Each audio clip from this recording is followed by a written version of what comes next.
long conversation with myself last night.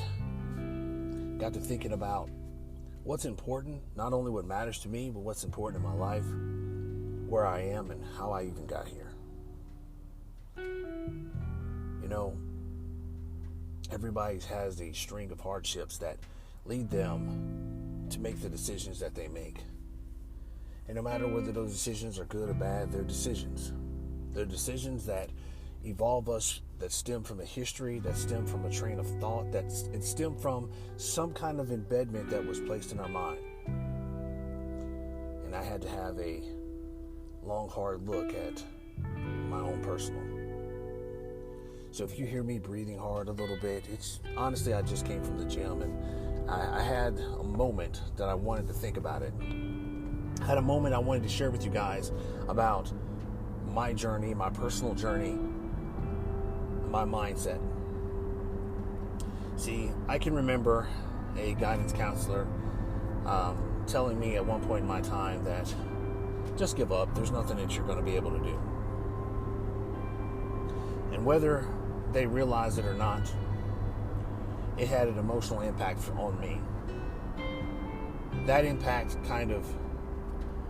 I know at the time, I harness no ill will or ill feelings towards that person now, but at the time, I understand I was probably a very difficult child to get through. You know, but one day I'll tell my story about why that's the truth. But that registered with me. That registered with me very hard, and it took me a while to deal with the idea that I would never amount to that. I would never amount to the level of expectation. I would never amount to the rise or the tension levels that needed to be to ease if I was going to pursue a family. Never even thought about it. So to this day, whether I remembered it, whether or not it stuck with me, to this day, in the back of my mind, in like the corners of my mind, underneath the carpet, underneath the housing, in the back of my mind, that thought was still there. That thought still moved and shaped me. When I drove, I drove professionally. I drove often because I always wanted to have more. When I ran cross country, I always pushed myself to the person that was in front of me.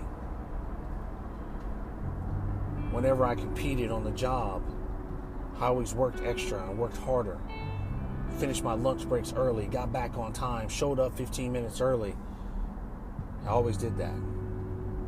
And I pushed myself to the point that I was exceptional at what I did, but only at the level that I was. Never took the time to actually think about how do I get to that next level. It was just about being the best at the level I was at. And that's another stain of I'll never be good enough. That feeling resonated with me all the way until I got my first degree.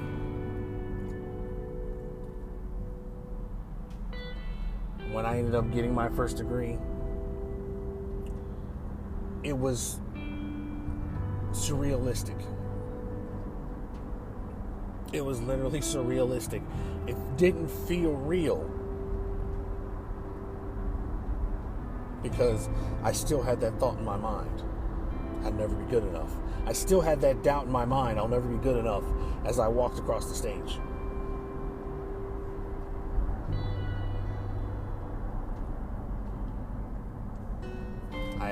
I worked for a few years after that, thinking, okay, this is where I can do, this is where I am, and it still didn't feel like enough. When I went back and I got my master's, honestly, it still didn't feel like enough. Yes, it was an accomplishment. Yes, it was a goal. But 3 months later, I was thinking about my doctorate.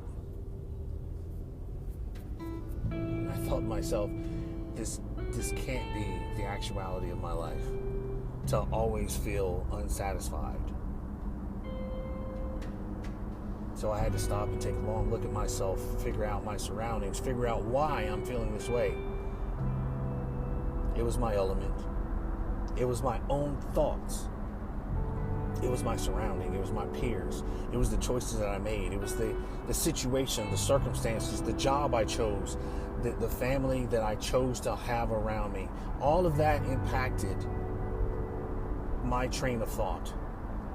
All of it. But the core root was that one guidance counselor saying that I will never amount to anything.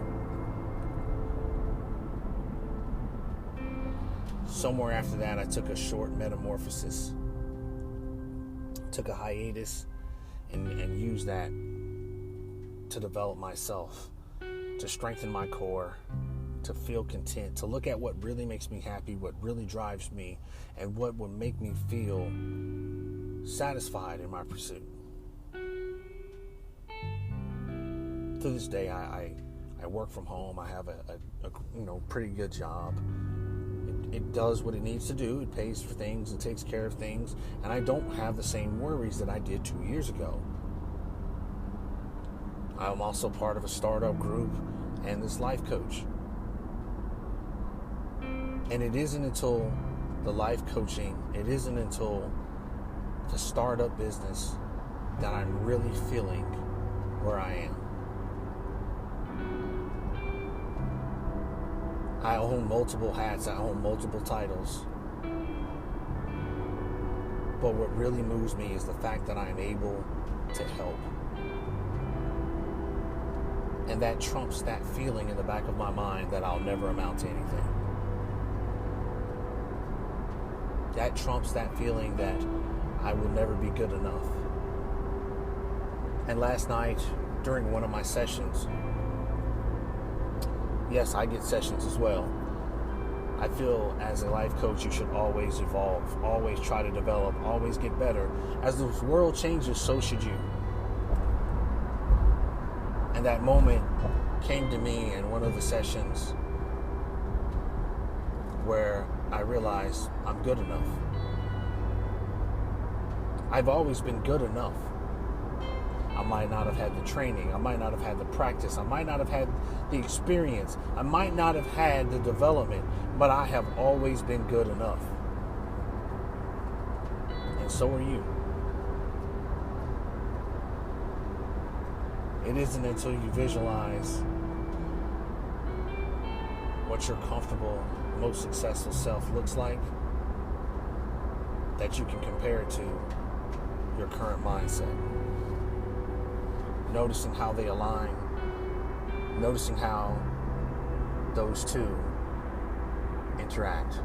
What transitions do you need to become one from the other? It took me this long to get to this point, and I wanted you to know that that epiphany happened. That metamorphosis happened. That change happened. I embrace the future, and I welcome you all to embrace it with me. For whatever it's worth, you have a great day, and hopefully we'll see you again.